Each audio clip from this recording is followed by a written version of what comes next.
to an episode of What to Say and How to Say It. I'm Nina Rosner, and I'm with our favorite licensed professional counselor, Kyle Hargrove. We're going to be talking about the tough stuff in marriage. You know, how do you fix this hot mess that you have? And one of the things that we're discussing today is how a reset button can be really useful to overhauling your marriage and putting it back into a space where things start working again, where they're broken. And we mean some very specific things around this. So, Kyle, good afternoon. What's going on with this topic with you today?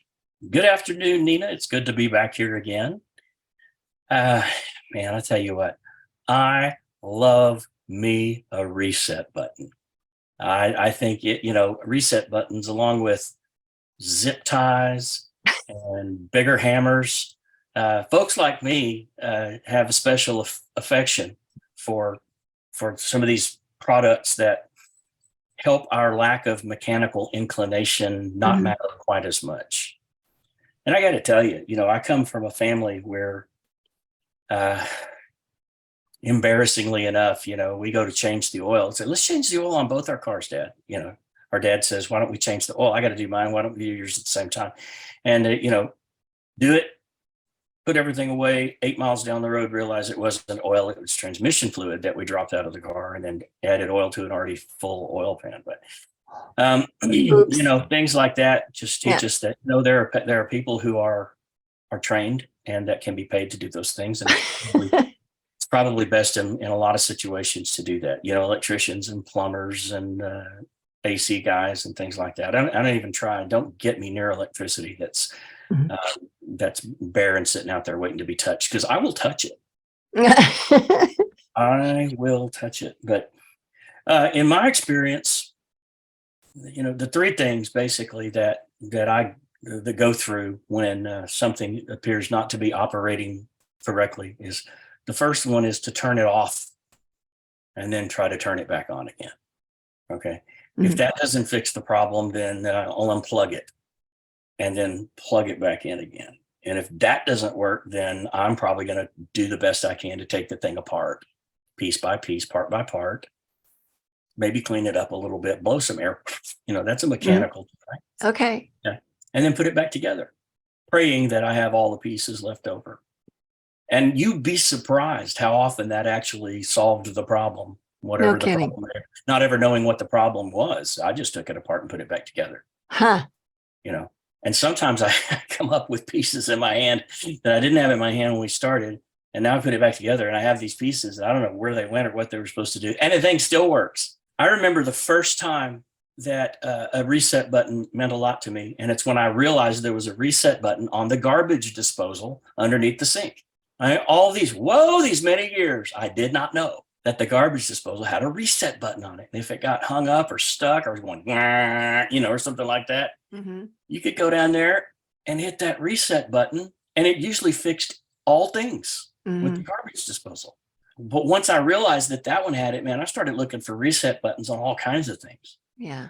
And we have one on the Wi-Fi box. There's a reset button there. And I'll tell you what, let me just give you the tip of the day. If you're having trouble with your Wi-Fi, press that reset button. If your day job doesn't work out, we've got some openings in IT. That was a joke. We don't, but I personally needed a reset button. Like, for me, my soul, my physical, emotional, spiritual health. I went about a month without riding horses, and I've got a dog that's very sick. And so we've been dealing with this for a couple of months, and I didn't realize that it'd been a month. And Sunday I went out for about 5 hours with my girlfriends, and we rode. It was crazy good, beautiful weather, a little bit cold, but it was still amazing. And I didn't realize how much I needed trees and Hawkeye, the horse. Like, he and I were really connected, and my girlfriends, and I came back a different person. And I just needed to get me into the woods. Like, that was a reset button my soul needed. And I'm thinking, Kyle, we have a lot of things that we do that push reset buttons in big ways and small ways. That was a big reset for me because I don't usually ride for 5-6 hours. Love to be able to do that, but that's just not possible most of the time. And after not doing it for so long, it was I came back feeling like I had a week off or something. It was crazy.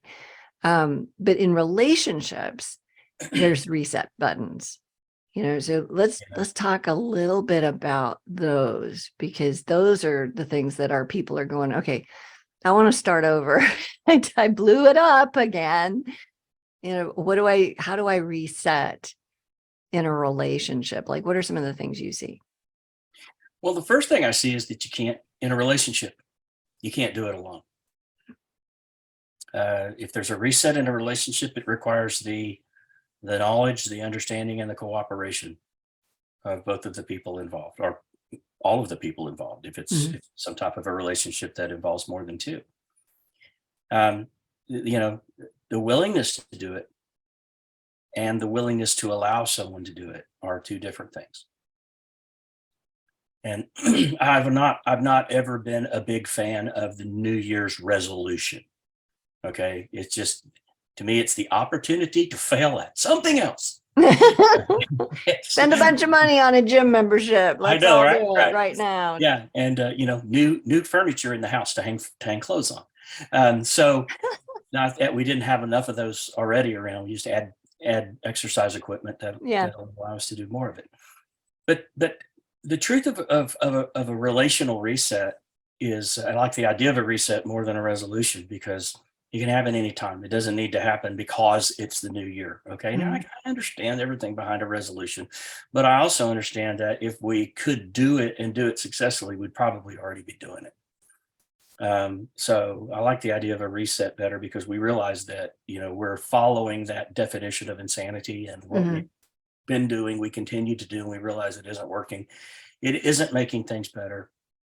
And so the opportunity to wipe the slate clean, to say, where this is concerned, whatever this is, we're going to wipe it clean and reset, push that reset button, and approach this from a much healthier point of view, a much healthier standpoint, and understand that we're going to look for different results, but we know we have to do things differently. So when I say it's a two-way street, and let's just talk as if this reset was with two people. If there's habits or hangups or things that I've got going on in my life that are not working well for me personally, and certainly not working well for this relationship, and in conversing about it and talking with my partner about that, I've got to first be willing to say, I'm doing some things that aren't working for me or for us. And I own that. I take accountability and responsibility for that. Within that, though, I've got to do something different. And I'd like to ask you, to work with me and to work alongside me in wiping this clean and starting fresh. Yeah. Okay. So that's the willingness part. The other side of it is the willingness on that person's part to accept that as a potential solution for the problem, to also wipe the slate clean. That means forgiving things that may have been hurtful or damaging. Yeah.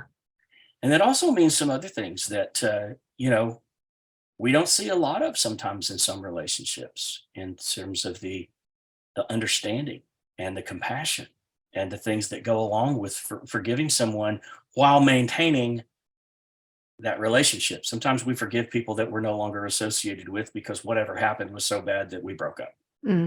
Business partner, spouse, girlfriend, boyfriend, best friend, kindergarten buddies. I mean, it can happen among anybody, and so forgiving them forgiveness is always about us, or it needs to be, if it's true. But it's much, I'm going to say it's easier to do with someone that we're no longer doing life with. Yeah. It's that's much very more true. difficult to do it with someone that we're doing life with all day, every day. Well, and don't you think that some of those resets need to be tiny little things, like an itty bitty conversation where somebody's just unkind and grumpy and I'll say, okay, that person could be me before caffeine, like maybe some other times too. Definitely me before caffeine. Like that's a thing. And I hate that, but that is, but there's conversations, like small little conversations that need to be reset. Are you married and Christian and done everything you know to do, and still your marriage is stuck in conflict? Maybe you've lost hope. You feel alone, discouraged. We've been there. And yet, you don't want to rip your family to shreds by divorcing.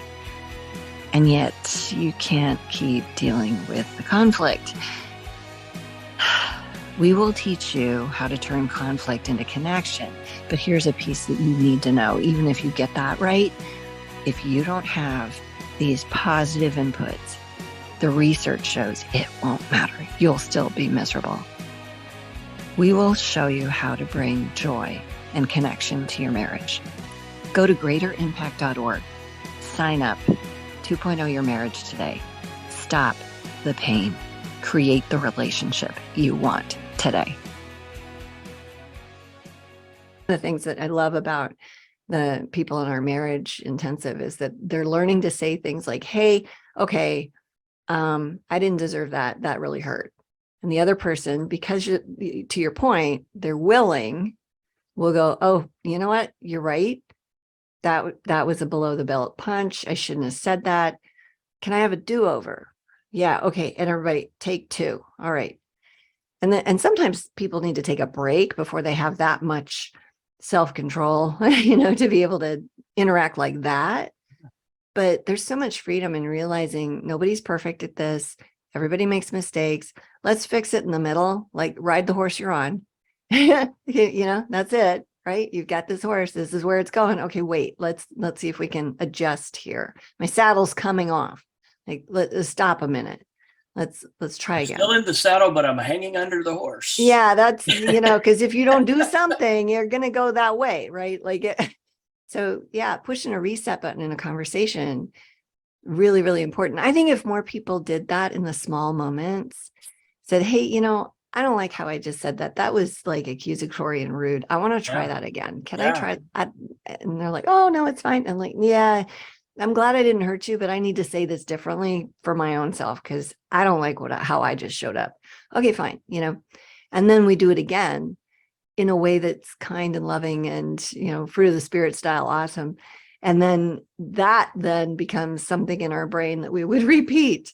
Like, showing up properly is important, regardless of whether somebody else's feelings are hurt. So we got to own that and choose that to do the adult deal in that space. Man, I love that. I love that so much in the seemingly minute moments, the things that may not in the big picture look like they meant that much, but if you can stop yourself there, wipe it out, start over, and not forget, when you said take a break, that concept that we like to use, the right to defer. Whether it's for 5 minutes or whether it's tomorrow. Right. We should have that right in a respectful relationship. Knowing that sometimes we need to rethink what we're going to say, how we're going to say it. Oh, look at there, what to say and how to say it. Okay. I see what you did there. Yeah, but rethink or to reclaim the control over our emotions, because the worst thing for any couple or any dyad, triad, or any ad, is to go through that into that conversation with emotions flying high, because thinking about resolving things is not typically the first thing on our mind when we're at the height of our emotion. And I'm a lover, not a fighter. I don't fight hardly ever. But when I do, I fight to win. I mean, I have to confess that. That's one of the reasons I do everything I can to avoid a confrontation while highly emotional, and try to, do the best I can to maintain some type of stasis and balance when it comes to having difficult conversations and approaching difficult issues. But I do have those moments when I'm going to say I get drawn in. I'm not going to say I willingly walk in, because okay, sure, that would be being accountable, and we just can't do that.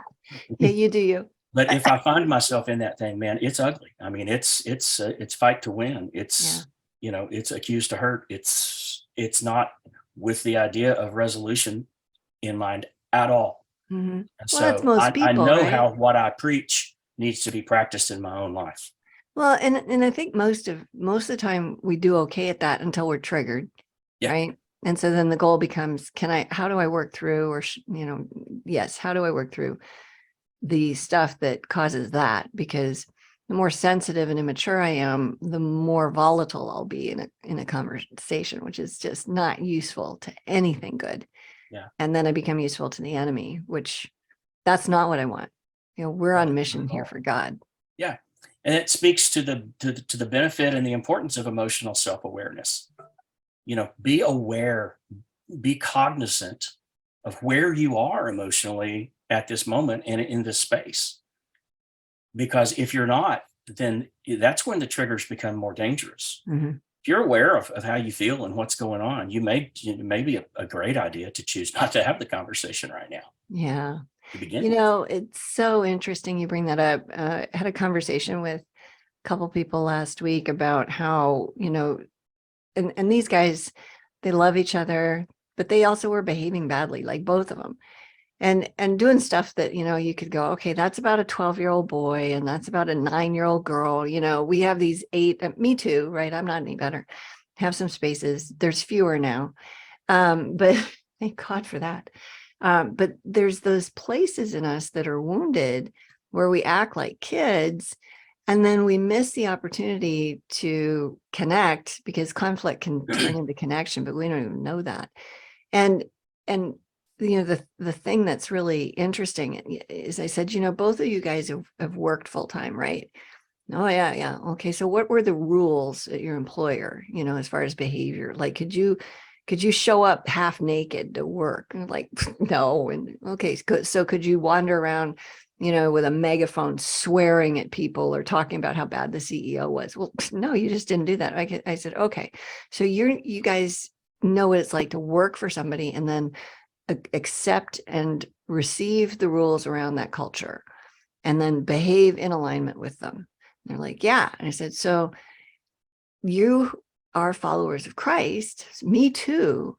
We're part of his company. Like, we're part of his family. There's an expectation on our behavior. And you and I both know that if you guys were going at it and the phone rang and it was the pastor and you picked it up, you'd be, oh, hey, pastor, how's it going? Right after you swore at your spouse. Like, no joke. You have the ability to shut that off, and you already do it. Yeah. So then the question then becomes, will you do it with an invisible God that's actually right there in the room with you? You're called to a higher level of being because we are followers of Christ. And so how do you know if you're doing that? Well, you look at the fruit in your life. Love, joy, peace, patience, kindness, goodness, gentleness, and self-control. So in those moments where you're tempted, can you refuse the temptation? Can you behave like the grown-up, mature person that Christ is in you already? Can you defer to him and follow him in that space? And they were like, oh my gosh, I've never heard that before. And, I hadn't either. I was like, thank you, Jesus. That was pretty good. I knew it wasn't one of my own because I'd never said that before. But the thing is that that's in all of us.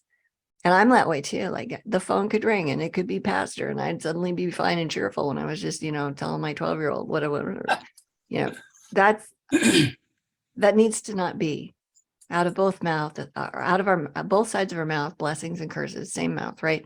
Yeah. No, let's live up to his reputation. He's in us. Let's defer to him. And it takes a measure of self-control, which is a fruit of the Spirit. So that reset needs to be done on a daily basis. His mercies are new every morning. Yeah. So I want to reset my soul daily by hanging out with him. That reminds me of Paul talking about dying to myself daily. Mm-hmm. At the same thing, that kind of reset to say, me, I've proven how successful that is. Yeah. Probably more days than not in this lifetime. Yeah. So I, to be able to to say that your way is better than mine, and I yield. Hmm. I yield to that. Easy to say, hard to do. Yeah, it really can be, for sure. And I also hate this, but it's true, so I'm going to say it. Um, I also need a reset with caffeine. So Jesus and caffeine, and then I'm a human that's worth interacting with. I don't like that about myself, but it is absolutely true. And yeah, so I'm trying to cut back on the coffee to see just how much, and so I'm increasing the Jesus. So my goal is to see if I can at some point make it without, but I'm not there yet. Fix And I'm it. not really trying that hard either. So we'll see how that goes. Yeah. Just Well, and I maybe. think that's the if I had to wrap this up with a bow, that bow would be made of humility. Mm-hmm. I'm going to just get ahead of you here. You usually ask me, Kyle, if there's one more thing that you could say. Well, I'm saying Yeah, I it. was gonna do Okay. that. Good. Yeah. I'm just taking the initiative to do that. Wrap that package up with humility, because without it, the paper's going to come off and all the guts are going to come out and it's going to be ugly. It's just impossible without humility, without owning Mm-hmm. what it is that you have to own, the need for the reset.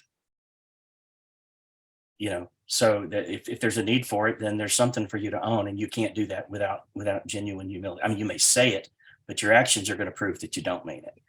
Yeah, absolutely. That's good. That's really good.